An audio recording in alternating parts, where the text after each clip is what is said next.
The invisible contract, how paperwork replaced people.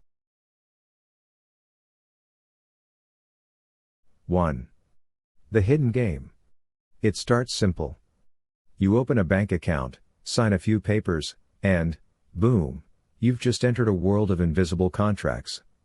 Each signature quietly turns a living person into a paper version of themselves. That paper version, the fictional entity, does all the heavy lifting in the commercial world. Meanwhile, the real you stands in the background, wondering why things never quite add up. So what does that actually mean? It means every time you register something, a license, a title, or even a birth certificate, you've created a new record, and someone, somewhere, might be profiting from it. The system loves paperwork. It doesn't love people. Footnote. This section introduces the idea that contracts and registration create separate paper identities used in commerce. 2. The numbers game. Here's where it gets fun, or confusing, depending on how much coffee you've had. Every registered document, like a birth certificate, social security number, or business license, comes with a set of digits. Those numbers aren't random. They tell the system where you belong. Think of it like a secret handshake between databases. Some people believe the 9 digits used for identity tracking, when mixed with postal codes and country codes, create longer corporate identities. Whether you buy into that or not, it's a reminder that the system's true language isn't English, it's numbers. So what does that actually mean? If you don't understand the code, you're just another entry in someone else's ledger. Footnote. This section discusses how modern identity systems rely on layered numbering structures that link individuals to institutions. 3. The disclosure problem. Let's talk about what's missing: disclosure. Most people never ask for it. When you walk into court or sign a loan, you assume everyone plays fair.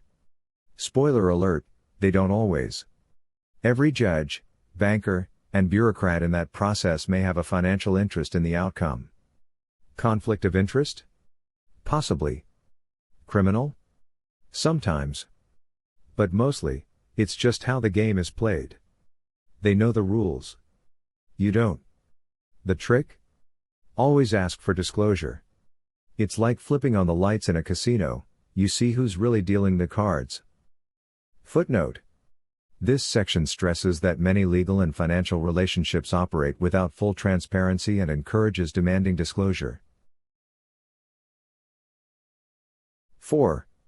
The courtroom carousel.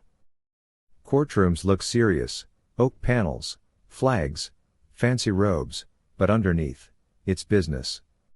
Bonds, fines, fees, and yes, paperwork again.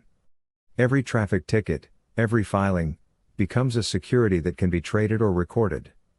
And here's the punchline: most of the people in that courtroom, judges, clerks, even bailiffs, benefit through retirement accounts or public funds fed by those transactions. It's not personal.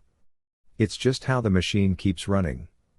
So what does that actually mean? When you show up thinking it's about justice, they might be thinking about balance sheets. Footnote.